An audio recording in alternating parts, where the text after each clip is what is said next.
Okay, dive in with us. We're cracking open a fascinating stack of source material today, articles, research notes, all centered around a really crucial topic, how we write about women. Absolutely. And the mission for this deep dive is pretty clear. We want to extract the most important insights and, well, practical guidance from these sources. Yeah. They really lay out a framework for understanding the nature and quality of writing about women, and crucially, offer best practices for doing it responsibly, effectively, and, free from those old patterns of prejudice. And the goal for you, our listener, is to walk away from this not just well-informed about the principles the sources discuss, but also really equipped to be critical of the writing you encounter out there, whether it's news articles, features, wherever. Exactly. So let's unpack this by starting right where the sources do, with the look at the historical context. How has writing about women typically played out? This is where it gets really interesting. The sources point out that, honestly, until pretty recently, they mentioned maybe 10, 15 years ago, in a specific Indian context, they were looking at material on women in mainstream media. It was just scarce. Right. Barely there. Almost non-existent in some ways. And then, as more coverage did start to emerge, these sources describe it often being quite superficial, almost just following trends or what was considered fashionable at the time. And the portrayals, frequently, according to this material, they were deeply unsatisfactory. We're talking stereotypes. The pretty woman with endless leisure, always well-dressed, somehow never breaking a sweat. Or women defined only by their domestic roles, the good mother, the good wife, the good daughter, that sort of thing. And what really stands out in these sources is how often women were, essentially, treated as non-persons. There's this striking example about village development reports. Oh, I remember reading that. Yeah. These reports would list everything: men, sheep, cattle, chickens, pigs, but completely omit women, despite women being clearly present and doing significant work, vital work for the village. It's almost unbelievable, isn't it? The sources tell the story of a woman journalist visiting one of these villages, seeing women working everywhere, and asking the male journalists who wrote the report why they were invisible. And the excuse. Some apparently said they couldn't write about them because they couldn't talk to them. Her comeback. How did they manage to write about the cows and pigs? A perfectly pointed question. It just highlights this profound blind spot, doesn't it? A bias that simply failed to see women as central or important enough to even count. Yeah, or just didn't care to look. And beyond omission, there was this patronizing attitude. The assumption was that the only suitable subjects for writing about women were limited to fashion, beauty, cookery, babies. Right. As if that's all women were interested in or involved with. Exactly. It completely overlooked their integral roles in farming, healthcare, politics, literally every sphere of life. So, based on this history, the sources identify three kinds of writing about women. There's the shallow, fashionable kind we mentioned, the ridiculing or belittling kind, unfortunately, and then, crucially, a third kind. And that's the one we're focusing on. That's the goal, yeah. This is writing rooted in the belief that it's essential to correct historical neglect and actually reflect the reality of women's lives. And that third kind, that's the heart of what this material is pushing towards.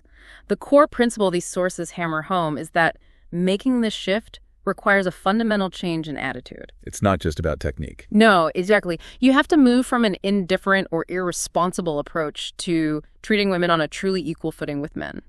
Anything less, they argue, just isn't serious journalism when it comes to women's concerns. Okay, so given that starting point, that historical context, how do these sources suggest writers can actually cultivate the right attitude and approach to this subject? What are the practical steps? Well, they start with humility. This material frames writing about someone as fundamentally a two-way relationship. You have just as much to learn from your subject, maybe more, as they from you. Right. It's not a top-down thing. No. It's about shedding any arrogance, any feeling you're doing them a favor by writing about them.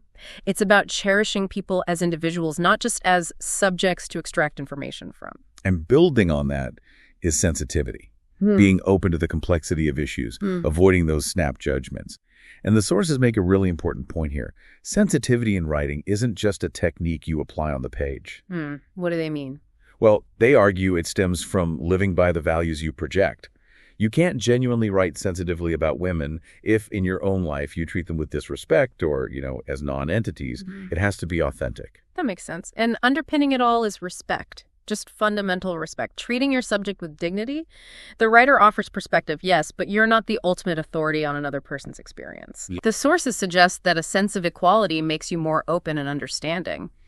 They offer the example of a feminist journalist interviewing an older woman active in the freedom struggle who isn't aligned with modern feminism. Right. And instead of dismissing her. Exactly. The sensible journalist listens with respect, trying to understand her reasons, her perspective, rather than just shutting her down because her views are different. Which leads to another point these sources emphasize really strongly. The need to be responsible, not just clever or witty. Oh, definitely.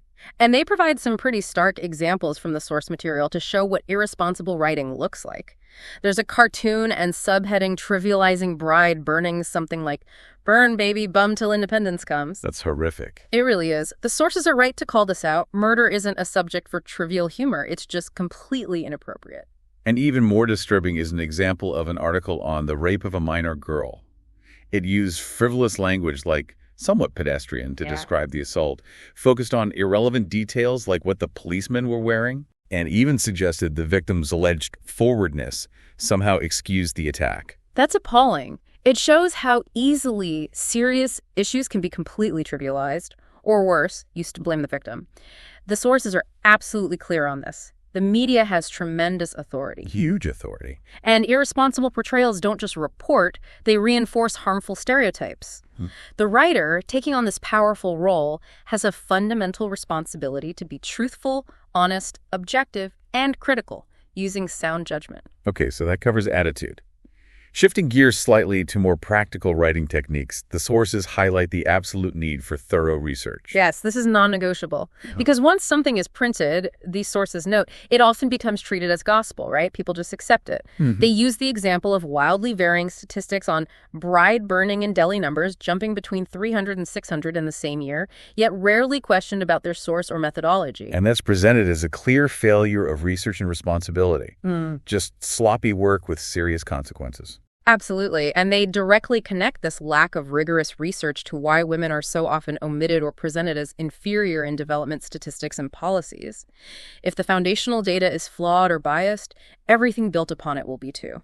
Makes perfect sense. Beyond accuracy, though, the sources also recommend cultivating a lively and simple writing style. Why is that important here? Well, because writing on women, unfortunately, can sometimes be perceived as heavy or dull, or even face existing hostility from some readers.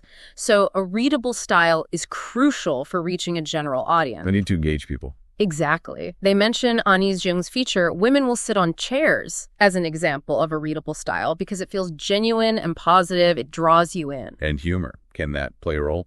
It definitely can, these sources suggest, even when dealing with serious themes. But the key is it must be sympathetic humor. It should laugh with people, not look down on them. Contrast that genial humor in the village journalist story we mentioned earlier, Remember the Cows and Pigs, with the coarse, inappropriate humor in the trivialized rape example. The tone is everything. Got it. Now, a critical point these sources really focus on is avoiding gender bias in language itself. This seems fundamental. It really is. They argue that language often, subtly or not so subtly, excludes women. How so? What are the examples? Well, common habits like using man or men and masculine pronouns like he to stand in for everyone. Examples given include how saying painters often implies men, so women painters becomes a sort of special category or curiosity. I see. Like they're the exception. Right. Or a passage discussing why men speak while animals don't, just completely leaving women out of the picture linguistically. And why does this matter so much? Because, as these sources explain, taking this language at face value literally excludes women from the narrative, from history, from general statements about humanity. Language isn't static. It needs to evolve to reflect changing reality. They compare it to how using insulting terms for enslaved people became unacceptable. Removing prejudice from language, they argue, is a fundamental responsibility for any writer striving for accuracy and fairness. So what are the practical ways to fix it? They provide really clear examples, changing "if a man can drive" to "if you can drive." When ancient man developed agriculture becomes when our ancestors developed agriculture, or men have always hoped to conquer disease shifts to human societies have always hoped to conquer disease. About being more precise and inclusive. Exactly. It's a conscious effort. And they tackle the common defense that man or he is meant to include everyone. Oh, yeah. You hear that all the time. Right. But they show it's simply not always true with an example like men have many functions, including bearing and breeding children. Clearly, men in that context cannot possibly include women. Good point. Very clear. So the bias isn't just theoretical, it's visible everywhere. Pronouns, prefixes like manpower, suffixes.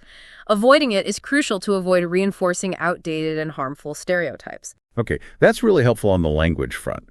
Moving beyond attitude and style, the sources delve into investigation methods, and personal interviews come up as a really significant technique. Yeah, this makes sense, right?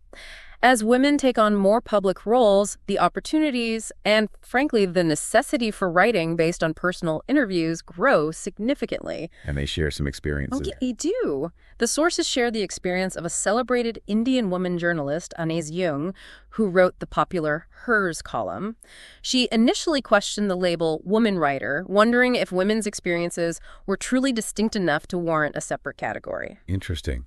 And what did she find? Through writing about women globally for the column, she came to realize there was a shared female experience, common threads that ran across cultures and backgrounds. And later, writing about women across India, she developed these essential rules for how to get subjects to open up and confide, even when there were vast differences in background, education, or social class between her and the interviewee. So how do they suggest approaching interviews differently depending on the context? Let's start with rural women. For rural women, the emphasis, unsurprisingly perhaps, is on sympathy and sensitivity. Right. You have to actively work to bridge those artificial gaps between rural and urban perspectives, educated and uneducated. The material advises approaching with genuine acceptance, not superiority. That's how you gain those invaluable insights and create sensitive, authentic portraits. There's a lovely story in the sources about the journalist interviewing a woman named Gomti during the Gangar festival. Oh, yeah. The journalist was welcomed into Gomti's world, felt this connection despite their very different lives, recognizing an unsaid bond that was perhaps the simple fact that we are women. Wow. It highlights how even with realities as contrasting as Gomti's life, deeply tied to tradition, and the journalist's changing modern reality, their shared roots and simple human connection allowed for understanding. That's powerful. And what about interviewing urban women? Is the focus different? Slightly, yes. The sources suggest a different emphasis there. You're often dealing with a more fluid reality of changing values, new options, shifting identities. Profiling individuals can help weave their stories into the aspirations of readers, quietly building a network of social change almost. Interesting. So less about bridging a cultural gap, maybe more about reflecting a dynamic present. Kind of. They even suggest using complementary or contrasting portraits to explore different facets of this changing urban reality.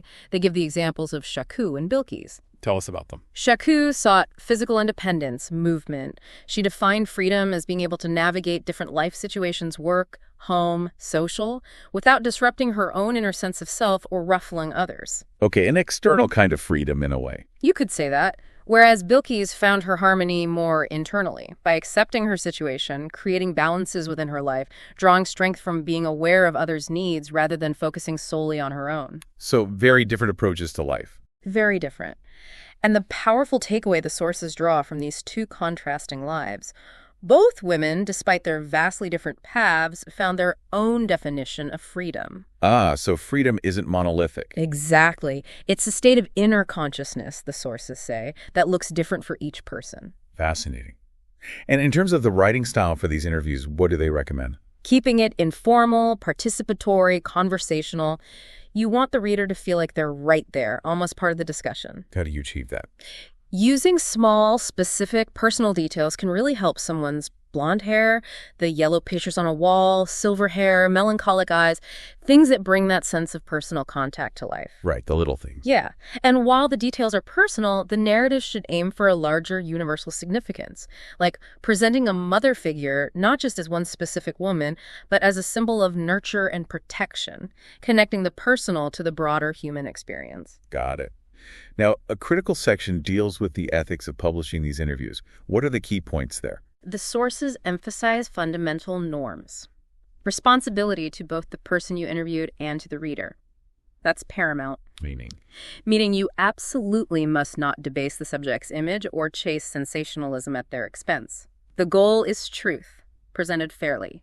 That means avoiding distorting facts or dialogue. So, accuracy and respect. Precisely. And if someone makes a controversial or unusual statement, the sources recommend quoting it fully and in context for honesty. They give the example of a taxi driver's sincere but, let's say, challenging views on child marriage, rape, and prostitution. Quote it accurately, don't sanitize it or take it out of context. And they warn against bias reporting too, right? Cherry-picking quotes. Strongly. Using only selected information to force a particular point is dishonest. They reference the Diarala incident example where this kind of biased reporting apparently happened. They suggest that writing a series of interviews on a complex topic can actually help make your purpose clearer, aiming to provoke thoughtful reflection rather than just agitation or, gossip. Right, building understanding over time. Okay, switching gears again, the sources make a crucial point. Writing on women cannot exist in isolation. It requires familiarity with allied subject matter. Yeah, this is really important. Why do they say that? To ensure you maintain objectivity, view problems with understanding and genuine sympathy, and ultimately become engaged in contributing to social progress. It's what prevents your writing from becoming narrow or insular, disconnected from the real world. They use a couple of powerful analogies here, don't they? They do. One is the German napalm factory workers, who focus solely on their specific task and claim they didn't know the harmful end use of their labor. It highlights the danger of tunnel vision. Right. Just doing your little bit without seeing the bigger picture. Exactly. Another is early anthropological village studies that were often too specialized. They described customs meticulously but failed to explain why those customs persisted or why modernization hadn't touched them, leaving really big questions unanswered. So the argument is for a more integrated approach. Yes.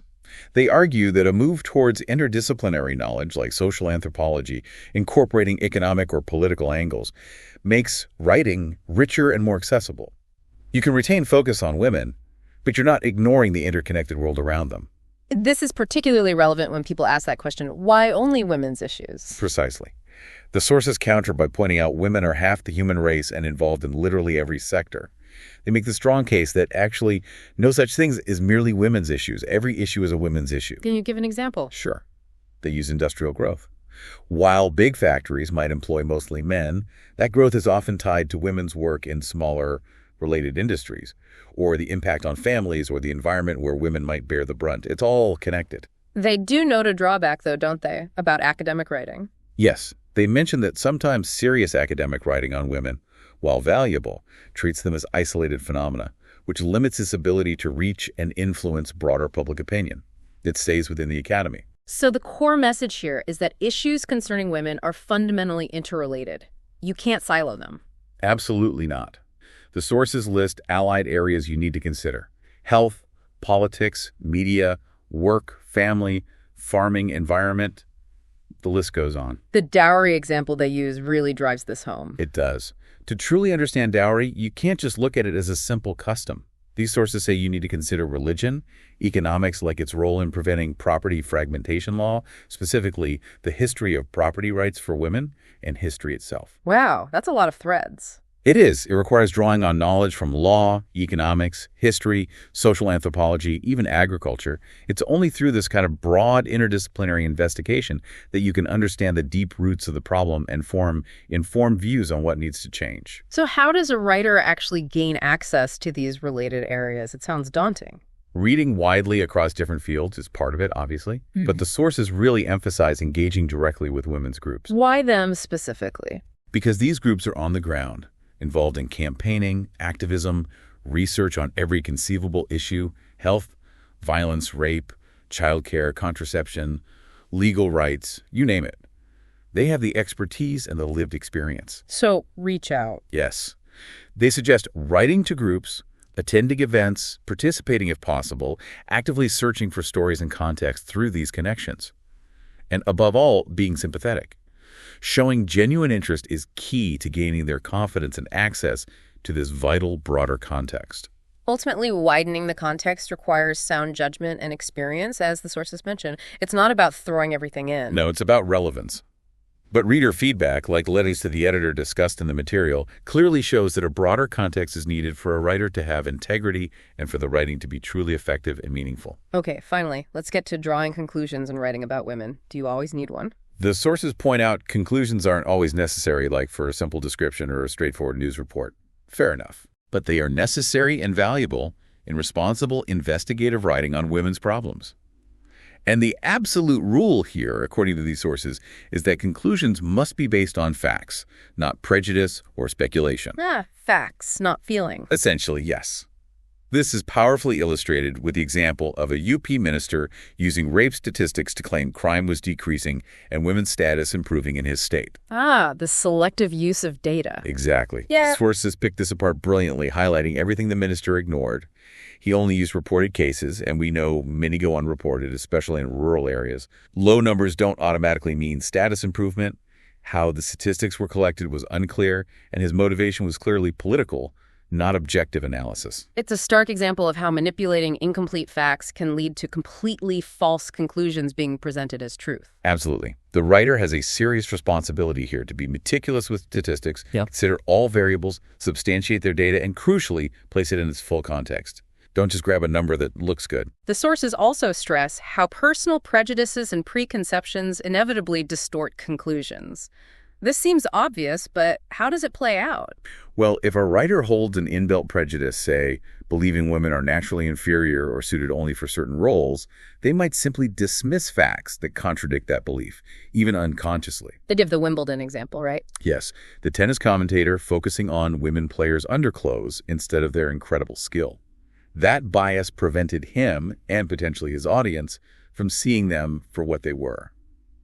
World-class athletes performing at the highest level. So bias literally blocks objective assessment. It does. The sources suggest aiming for objectivity, of course. But they add, realistically, if you find that difficult on a particular topic, it's more honest to actually state your own position clearly, rather than pretend to be neutral while letting bias seep in. Interesting point. We're also warned against drawing hasty conclusions. Yes. Using the phenomenon of dowry deaths as a key example from the sources. They explain that an increase in media reporting of dowry deaths doesn't automatically mean the incidence is increasing. Right. It could mean something else entirely. Exactly. Often, it reflects heightened public awareness, successful campaigning by women's groups making it harder to ignore, and media simply being more open to covering the issue than before. And the sources detail how slow police investigations and court procedures, combined with sometimes haphazard media follow-up, can lead the public to mistakenly conclude that movements against dowry aren't having an impact. When in fact, they've been crucial in raising awareness and changing the conversation, even if the legal system lags behind. So the takeaway is that complex social issues like dowry need deep, sustained analysis. You have to understand them within their broader socioeconomic and political context, not treat them as isolated incidents you can quickly solve or explain. Which leads to a concept the sources suggest is often better for these complex situations: open-ended conclusions. What does that mean exactly? Instead of trying to provide definitive answers or neat formulas, it can be more effective and more honest to raise questions, frame the problem clearly within its context, acknowledge the difficulty, and essentially leave it to the reader to think through and form their own conclusions. Trust the reader's intelligence. Precisely. The sources advise against underestimating or spoon-feeding the reader. Giving them space to interpret the material for themselves encourages deeper engagement. They contrast two conclusions. One from a social forestry article that ends by noting steps for women's participation are not as obvious, which invites thought, versus another article that just states its opinions as finalities, talking down to the reader despite having a title suggesting openness. What should a person be like? So that open-ended approach, respecting the reader's intelligence and the complexity of the subject, is often the more responsible path. It seems so, based on this material. So wrapping up this deep dive into the source material on responsible writing about women, we've seen that it's about far more than just, putting words on a page. Yeah, it really starts with a fundamental shift in attitude approaching the subject with humility, sensitivity, genuine respect, and a commitment to treating women as equal, central figures, not footnotes or stereotypes. And it demands rigorous research, using clear, lively language that is consciously free of gender bias, and employing interview techniques that build trust and capture authentic experience ethically. You have to do the work. It also means understanding that women's issues are deeply interconnected with health, politics, economics, environment, pretty much everything. That requires writers to gain familiarity with allied fields, crucially by engaging with the groups actively working on these issues on the ground. Right, getting out of the ivory tower.